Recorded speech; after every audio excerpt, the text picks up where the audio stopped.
Welcome back.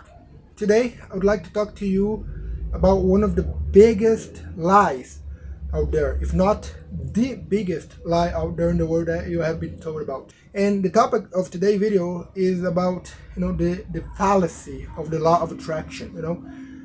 There has been a lot of discussion lately, or maybe all the time, about this topic on the media today. That oh, the law of attraction and how to achieve everything you want. Create the life of your dreams only by using the law of attraction. And I'm not saying that it doesn't work here, but probably there are degrees to which extent that is real and applicable in anyone's lives. So let's dive into it.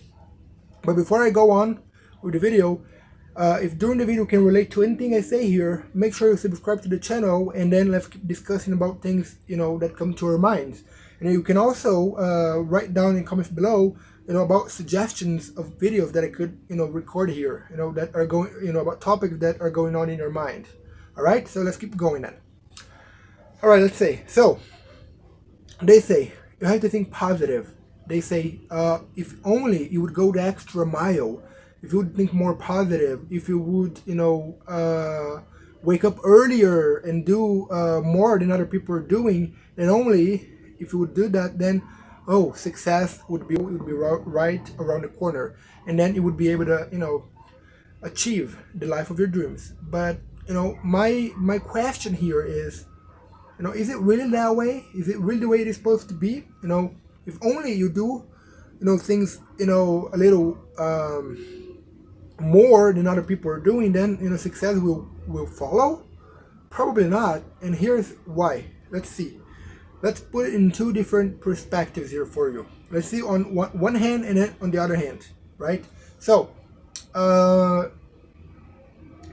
let's think, for example, about a person who was born very poor, and a person who was born very rich. So let's see this side here first. Now, a person who was born very poor, they will have to, literally strive way harder than any other people who was born rich. And here's why. If you are poor, you have to work harder to get an education. To go to school, to get a college degree, probably because of the simple fact that if you're born poor, then you have to start working and helping at the house very early on, so that your family can make ends meet. You have to start working very early on. Also, if you are born poor, you don't have as much of a networking as other people do, and then you don't know many people who can help you out in life, if you know what I mean.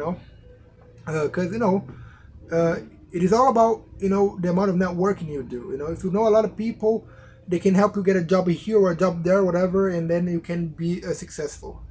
Because luck plays an important role as well, and nobody even talks about it. About luck and being lucky in whatever it is. But we can talk about that in another video as well if you want. All right. So this is the point. If you're poor, you have to work extremely harder than any other people to get an education and possibly a job further down the road. However, on the other hand here, if you're rich, you were already born, with everything in your hands. Everything is already set for you. Because you have a good last name, from your family, right? A good last name that can help you later on in life. Also, you already have money. So, for example, if everything else goes wrong in your life, at least you have an abode to sleep under. If everything collapses today, you have a home to live in because your parents had it, and then it'll be yours as well to live in, right? Also, because of your parents, they're rich, then probably you yourself will have good networking to get you a good decent job as well, right? For example, let's think for example about the hundreds of people who took over their parents' businesses just because they were born in a rich family, right? still have a lot more, potential than poor people have. I'm not saying it's impossible for poor people, to, I don't know if that word is correct in English, but to elevate themselves in life. Nor am I saying that, rich people, they will know how to maintain their wealth and, keep with their parents' legacy. But you can see the difference, right? You can spot the difference. It is spot on. A rich person will be easier for them, will be easier than for a poor person. And that's why I talk about that, about this fallacy of the law of attraction. Isn't it easier for a rich person to be already set for life, while a poor person will have to work extremely harder, and sometimes they will not even be able, to succeed, in life. For example, see, a person is rich and owns a supermarket. This other person here who is poor, they will have to work in a supermarket, for example, for a living. And then with the wage they will get in that supermarket, they're not going to be able to afford a house. Again, I'm talking about my reality here, about my home country here where I live.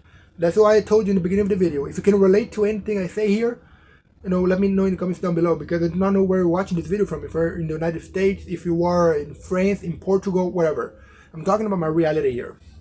But in my home country here, it is very difficult for a young person like me. I'm 23, okay? I'm 23.